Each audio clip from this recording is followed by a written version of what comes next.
Osho जन्मे नहीं। never born, never died, just visited the planet Earth from 11th December 1931 to 19th January 1990। एक चेतना का महासूर्य हमारे बीच आया और हमने पहचाना नहीं और हमारे बीच से गुजर गया। वो कुछ भाग्यशाली हम जैसे थे जो बचपन में उन्होंने हमें खींच लिया। आपने उन्हीं से दीक्षा ली है? मैं तो 16 साल का था तब से जुड़ा हूँ। अभी तो इस शरीर की आयु 74 है, तो इसका अर्थ हुआ कि मैं 58 साल से पूरा जीवन इस जन्म की बात करूँ तो मेरा और ओशो का तो क्या है, भांवर पड़ गई है, वो गठबंधन हो गया है। और मजाक में कहूँ तो मेरा और ओशो का हनीमून चल रहा है। यस सिंगल हस्बैंड है। और ये हनीमून है ना, कभी फीका नहीं पड़ता। आपका संसार के तो आपने शादी नहीं मित्रों की? का जो नहीं संसार के बताइए नहीं फिर कि शादी नहीं की। हम तो समझदार लोग हैं। मैंने ओशो का मंगलसूत्र पहना है। क्या ये ओशो का मंगलसूत्र है, गुरु का मंगलसूत्र। ये सदा सुहागिन का लक्षण। बिल्कुल। वो जो आपका पति होता है ना, हाँ शरीरधारी, यस तो एक दिन विधवा कर जाए। बनना पड़ता है। लेकिन ये तो अखंड चुडला जिसको मीरा कहती है। ये मेरा जो सुहाग है वो सिंगल अखंड है, सिंगल अजर and Amar single and only husband here. है। या स्वामी कहाँ से ये शब्द खोज लाते हैं आप? कहाँ गोते लगा के शब्द निकालते हैं? बस उनका प्रसाद है, उनके चरणों में इस जन्म में 58 साल से बैठा हूँ और भीतर से लबालब हूँ, है ना। जब शिष्य जाता है ना गुरु के पास तो वो अनगढ़ पत्थर की तरह होता है, रास्ते पे जैसे पत्थर पड़े। लेकिन मूर्ति का निर्माण तो सदगुरु के द्वारा होता है। वो जो हमारे भीतर व्यर्थ है उसको दूर कर देगा, तो जो सार्थक बचता है उसमें से मूर्ति का निर्माण होता है। तो जब मैं भी गया था तो एक अनगढ़ पत्थर की तरह गया था। आज अपने को देखता हूँ तो लगता है कि वाह रे सदगुरु तूने कमाल कर दिया, अनगढ़ पत्थर से मूर्ति का निर्माण कर दिया। तो ये कारीगरी तो उसकी है ना। हाँ, पत्थर को बाधा नहीं देना है। जब गुरु कार्य करता है आपके ऊपर तब आप बीच में रोड़े डालोगे तो मूर्ति का निर्माण नहीं होगा। बाहर खड़े हो जाओगे तो टिके रहोगे। वो जो पीड़ा है उसकी शिल्प गुजरना होगा। बस उससे गुजर। सूली ऊपर सेज किया शेर किया इस विध मिलना हो। मीरा कहती है कि सूली से गुजरो तो पिया का घर मिलेगा।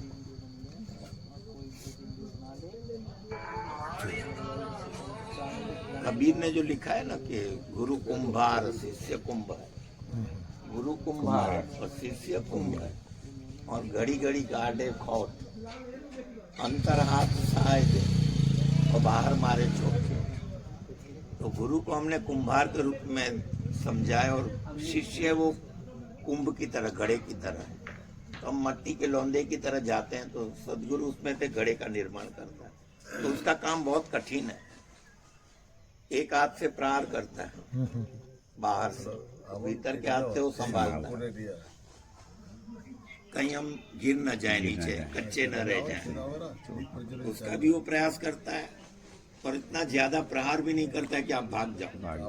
तो एक संतुलन जो है, दोनों विरोधी कार्य है दोनों, तो फिर भी उसमें सामंजस्य बिठा है, तब घड़ा बनता है और वो घड़े में पानी टिक सकता है। अगर वो कच्चा रह गया तो पानी जैसे ही भरोगे बह जाएगा, घड़ा उसको संग्रह नहीं कर पाएगा। तो क्या है, भगवान बुद्ध कहते थे कि घोड़े 4 प्रकार के होते हैं। तो हमें देखना है कि हम किस प्रकार के घोड़े हैं। तो कोई जातवान घोड़ा होता है तो घोड़े की छाया काफी होती है। घोड़े की छाया देख के जो जातवान घोड़ा है वो दौड़ना शुरू कर देता है। और अड़ियल टट्टू को कितना भी चाबुक फटकार हो, तस का मस नहीं होता, वहीं खड़ा रहता, उसमें कुछ होता ही नहीं। भैंस के आगे भागवतम कहते हैं। तो अभी हमें देखना है कि हम इस 4 घोड़े में से किस प्रकार के घोड़े हैं। गुरु तो सबके ऊपर करुणा समान रूप से बरसाता है, लेकिन समान रूप से हम स्वीकार नहीं करते। हमारे पात्र के अनुसार, पात्र उल्टा है तो कुछ नहीं मिलेगा, सीधा है लेकिन गंदा है तो भी वो विकृत हो जाएगा। पात्र भी है, झुका हुआ भी है और शुद्ध है, कृपा बरस तब बात बनती है। हम तो धन्य हैं, बहुत बहुत मिला है इस जन्म में, सोचा भी नहीं था उतना मिला है। तो एक ही उद्गार गुरु के चरणों में हम रखते हैं कि धन्यो हम, धन्यो हम, धन्यो हम, पुनः पुनः कृतार्थो हम, कृतार्थो हम, कृतार्थो हम, पुनः पुनः। हम तो कृतार्थ हो गए, धन्य हो गए। अब आप चूक रहे हैं, मुझे ऐसा लग रहा है कि ऐसी विभूति हमारे बीच आई है, आज भी वो विद्यमान है। बिल्कुल, सदगुरु कभी मरता नहीं, कभी नहीं मरता, एलाइव मास्टर। अमर्त्य है, वो अनादि है, अनंत है, शाश्वत है। तो चैतन्य जो है, इस शिविर का हमने बहुत विशेष नाम रखा है, मुक्त गगन का मस्त पंखी। बहुत अच्छा नाम रखा। ओशो है, वो मुक्त गगन में मस्त पंखी उड़ रहे हैं, और आपको भी वैसा ही होना है, उनके जैसा। ये मुक्त गगन है और उसमें मस्त पंखी की तरह। हमारे पैरों में समाज ने बेड़ियां डाल दी, हमें दिखाई नहीं देती, हम सब आबद्ध हैं। पशु उसको कहते हैं जो पाश में बंधा है, कहते हैं मनुष्य सामाजिक प्राणी है, कहा जाता है। तो हम सब पशु हैं इस अर्थ में कि समाज जो चाबी देता है उसके अनुसार हम जीते रहते हैं। हमारा व्यक्तित्व नहीं, इंडिविजुअलिटी नहीं है। सदगुरु तुम्हें इंडिविजुअलिटी देता है, तुम्हें भीड़ से दूर करता है और आत्मा के आवाज के अनुसार तुम्हें जीने की कला सिखाता है। तो विवेकानंद जी को एक कहानी बहुत प्यारी थी, वेदांत की कहानी है। एक सिंहन थी, वो एक पहाड़ी से दूसरी पहाड़ी पे छलांग लगा रही थी। उस वक्त वो प्रेग्नेंट थी, तो प्रसव हो गया और जो सिंह था वो नीचे गिर गया, और नीचे भेड़ों की झुंड जा रही थी, उसमें वो गिर गया। तो वो भी उसके साथ हो लिया, उसे पता नहीं कि मैं तो सिंह हूं। कई साल हो गए, वो तो भेड़ों के साथ ही जीने लगा। अचानक एक वृद्ध सिंह देखता है कि भीड़ में सिंह क्या कर रहा है, उसको पकड़ता है। तो वो तो डर गया, उसको तो लगता है मैं भेड़ हूं और मैं सिंह, मुझे खा जाएगा। उसे पता नहीं है कि मैं तो सिंह हूं। तो बहुत डरता है, भागने की कोशिश करता है। तो जो वृद्ध सिंह है उसको नदी के पास ले जाता है और उसको अपना स्वरूप दिखाता है कि देख, जो मैं हूं वही तू ही है। तो गुरु बस यही काम करता है। हम जो समझते हैं ना कि हम व्यापारी हैं, वकील हैं, गृहस्थी हैं, पति हैं, पिता हैं, बेटे हैं, ये सब रॉन्ग आइडेंटिटी। चिदानंद रूप शिवोहम शिवोहम, ये हमारी रियल आइडेंटिटी। तो ये जिस दिन समझ में आ जाए तो बात यूं बन जाती है, फिर एक सेकंड नहीं लगती। बुझे हुए दिए को प्रगट दिया बनने में कितना समय लगता है? एक सेकंड। तो सोए हुए आदमी को जागने में भी एक सेकंड लगता है। तो जो मूर्छित व्यक्ति है उसको भी जागने में 1 ही सेकंड लगता है, लेकिन वो लाने के लिए जीवन भर साधना करनी पड़ती, ध्यान के प्रयोग करने पड़ते हैं। तो आप यहाँ पे अभी मतलब वैसे 3 दिन का 4 दिन के शिविर में आप खास क्या बताने वाले हैं? मैं सदगुरु की महिमा बताऊंगा, आपको जीवन को जीने के रहस्य, उसकी कला, और आपके भीतर जो विचारों का उहापोह हो रहा है उसको शांत करने की प्रक्रिया, उसकी जो विधियां ध्यान नहीं किया है उसको हम ABC से सिखाएंगे, तो खास तो एकदम आप- ABC से। आपके शिविर का मतलब ही आप ध्यान सिखाएंगे। बिल्कुल, जिनको अध्यात्म का ABC भी नहीं पता उसको हम वहीं से हाथ पकड़ के ले चलेंगे। तो आपने ये सब अध्यात्म के ABCD की बात आपने कही। अभी आपने एक बात कही कि कोई नहीं है, ये मोह छोड़ना है, भाई नहीं, माँ है, बाप है, पत्नी है, पति है, उसमें लगे रहे तो कोई मतलब नहीं, उससे बाहर निकलना है। जब इससे बाहर निकले तो फिर समाज ही नहीं रहा। और जब समाज, यही तो है कि हमको समाज में अगर अकेला ही मुक्त गगन में अकेला ही घूमना है तो अभी समाज से, पत्नी से, पति से, पिता से क्या मतलब? और वो कोई छोड़ने के लिए एक्सेप्ट कर ही नहीं सकता। आप अगर ये शिक्षा दो कि आप किसी को मानो मत, वो मत करो, तो कोई ऐसी शिक्षा ग्रहण करेगा ही नहीं। सुनो क्योंकि वह समाज के बिना तो हम जीवित नहीं रह सकते। अकेले रहना है तब तो भी कैसे भी रखो, बकर बाबा की तरह रहो, कहीं भी जाओ, कहीं भी आओ, कोई समाज का दबाव नहीं। हमारे भाई साहब लालू दान जी के मुझे कुछ कहेंगे क्योंकि यहाँ क्यों घूम रहा है, माँ बाप का नहीं रखा, नहीं कहेंगे। अकेला हूँ, जाऊंगा, घूमूंगा, इच्छा होगी जैसे करूंगा। क्योंकि ऐसी शिक्षा अगर मिलती है तो उस शिक्षा को तो प्राप्त करना ही नहीं चाहेंगे लोग। लगा मुझे स्वतंत्रता सदगुरु देता है ना, उसके साथ विवेक की आंख देता है। आप जो बात कर रहे हो अविवेक की बात है। पहले तो मैं ये कह रहा हूं कि आपको ये नहीं कहता कि आप घर छोड़ के चले जाओ हिमालय। मैं कहता हूं कि हम गलत आइडेंटिटी में जी रहे हैं। मैं पति हूं या वकील हूं या बेटा हूं या बाप हूं, ये रॉन्ग आइडेंटिटी है। रियल आइडेंटिटी है आप आनंद स्वरूप हो, सच्चिदानंद हो, सत्य हो, चैतन्य हो और आनंद हो। ये हमारा मूल स्वरूप है, जिससे हम भूल गए हैं। वो जो आदि शंकराचार्य ने निर्वाण षटक लिखा है, वो कहते हैं ना कि चिदानंद रूप शिवोम शिवम, तो उसमें पूरी गलत की लिस्ट दी है कि मैं मन भी नहीं हूँ, बुद्धि भी नहीं हूँ, अहंकार भी नहीं हूँ, चित्त भी नहीं हूँ, भाव भी नहीं हूँ। बाप वो मैं बात कर रहा हूँ, आदि शंकराचार्य की बात कर रहा हूँ। वो कहते तुमने बहुत गलत आइडेंटिटी बना के रखी है कि मैं भारतीय हूँ, ये भी आइडेंटिटी है। लेकिन स्वामी जी, इनका जो प्रश्न है वो ये है कि आप समाज से अलग नहीं, नव संन्यास क्या वो बताइए। नव संन्यास क्या था? मैं बताता जो हूँ। उसने दिया। पहले तो हर एक की यात्रा संसार में रह के आप बात करते हो वो समझते हैं। देखो मैं जो मेरी भी बात करते हो वो समझते, हम समाज को छोड़ना समाज नहीं के साथ चाहते रहना है। हैं। हाँ, समाज में अच्छा नहीं तो बनना, बाबा बन के काम अच्छा करना है नागरिक तो बनना। हर एक पंथ का अलग अलग विचारधारा है। ये ओशो पंथ है, जैसे ब्रह्मा कुमारी वाले पंथ अलग है, वो किसको सर्वश्रेष्ठ मानते हैं। उन्होंने भी ऐसा ही कर दिया कि सब छोड़ दो। इन्होंने आपने भी कह दिया कि सब छोड़ दो। छोड़ने का मतलब आपने नहीं कहा, आपने नहीं, अभी आप यही कहोगे। मैं यही कह रहा था कि आप कहोगे कि मैंने ये नहीं कहा, लेकिन कहने का मतलब धीरे धीरे यही होगा। जब मैं थोड़ा लगाव हो जाएगा, आपसे लगातार जुड़ूंगा, तो थोड़ा थोड़ा मोह पत्नी से कम हो जाएगा, थोड़ा बच्चे से कम हो जाएगा। बिल्कुल होगा, मना करने से नहीं चलता है। क्योंकि जब यहाँ आएंगे तो कहेंगे कि बच्चा बच्चा ही करेगा, बच्चा नौकरी लग गया वो उसका करेगा, उसकी पत्नी है वो करेगा, मुझे क्या देखना है। माँ है, बुढ़ी हो गई है, इतना साल अपन ने कर दिया, मेरा बच्चा है वो उसको संभाल लेगा मेरे को। और धीरे धीरे मैं समाज को छोड़ के, आप भले ओशो की विचारधारा में आ जाओ या उसमें चला जाओ कहीं भी, या सन्यासी बन के हिमालय चला जाओ, तो वो एक गया।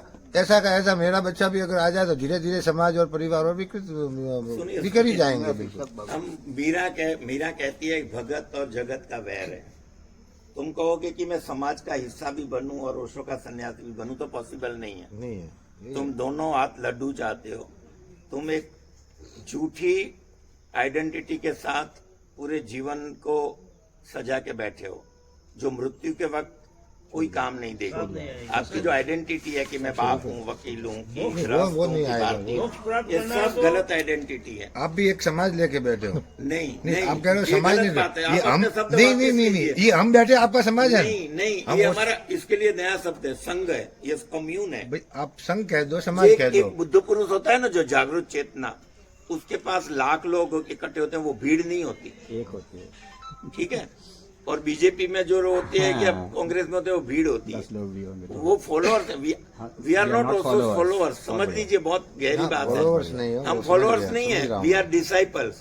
फॉलोअर्स नहीं वो अलग है, एक आयाम ही अलग है। हम शिष्य हैं, एक सदगुरु जागृत चेतना के हम शिष्य हैं।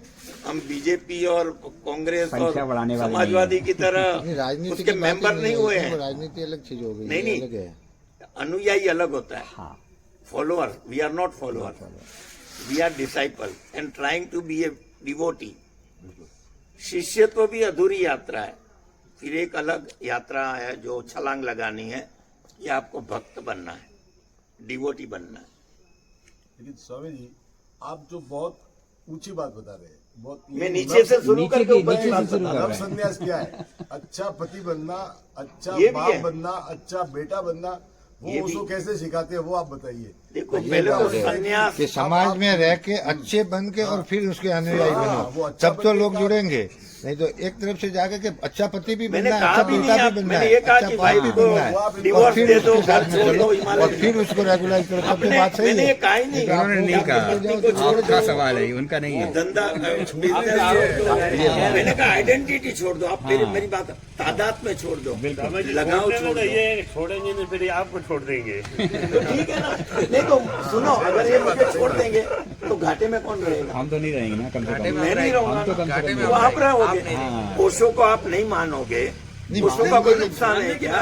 वो तो नदी बह नहीं, ओशो का नुकसान नहीं है, नदी बह रही नुकसान हमारा है, है। तुम प्यासे हो, नदी में तुम झुकने को तैयार नहीं हो, नदी बह रही है, तुम पानी पीने को तैयार नहीं हो, तो तुम प्यासे मरोगे। नदी को लाख लोग पानी पिया, एक भी न पिए, नदी अपनी मस्ती में पहुंच ही जाएगी सागर तक। तो अगर कोई व्यक्ति ओशो को स्वीकार नहीं कर रहा है तो हमें कोई उसकी चिंता नहीं है। हमें लगता है ओशो का एक सूत्र है, अमृत के इतने निकट होकर भी क्या प्यासे रहने की जिद करोगे? जब मैंने पहली बार सुना तो मैं बिल्कुल एकदम हिल सा गया। क्या अमृत के इतने निकट होकर भी क्या प्यासे रहने की जिद करोगे? अगर आपने ठान लिया है कि हमको प्यासा ही रहना है, यही जीवन अंतिम है, इसके आगे कुछ हो ही नहीं सकता, तो आपको मेरी शुभकामनाएं और ओशो के आशीर्वाद, दुनिया के सभी सद्गुरुओं के आशीर्वाद। ये तड़प होनी चाहिए कि जो जीवन में जी रहा हूँ वो ठीक नहीं है, कुछ है, आपकी बात कुछ है।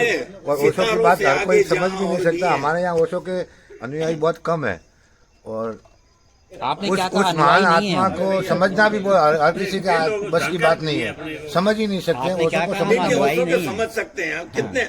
बहुत। मैंने जो गांव की गंवार औरतें हैं ना, जो जी। चूल्हा चौका करती है, बिल्कुल 5 चौपड़ी पढ़ी है, जूनागढ़ में मैं मिला हूँ उन लोगों, उन्होंने दीक्षा ली है सन्यासी। वो जल्दी समझते। उल्टी सरल होती है, सरल होती है। जो ये जो सबसे ज्यादा तकलीफ वकीलों को होंगी, मैं कारण बताता हूँ, वो खोपड़ी में ही जीता है उसका पूरा। और मैं एक बात और भी कहूँ, जो व्यक्ति कोर्ट में केस दाखिल करता है, मैं वो समझता हूँ दोनों हार गए उसी दिन दोनों हार गए, क्योंकि 20 साल के बाद जो भी जजमेंट आएगा वो 20 साल तो वो तलवार के नीचे जी रहा है, तो चूक गया जीवन को। स्वामी नव संन्यास जो कि ओशो ने बताया था, आप संसार में रह के सन्यासी बनना वो समझाइए। तो इनको ये लगे आप मैंने धीरे धीरे समझेंगे, 4 दिन का शिविर है तो समझेंगे थोड़ा सा। आप उस रोल में ही है, नव संसार का कह रहे हैं, उस रोल में जी। देखो हर एक की यात्रा अलग है, अलग-अलग आपको है ना, आपकी यात्रा ये हो सकती है कि आप घर छोड़ के चले, और इनकी यात्रा ये होती है कि वो घर में रहकर, और दोनों सन्यासी ओशो के हों और दोनों अपने जीवन को सार्थक करके।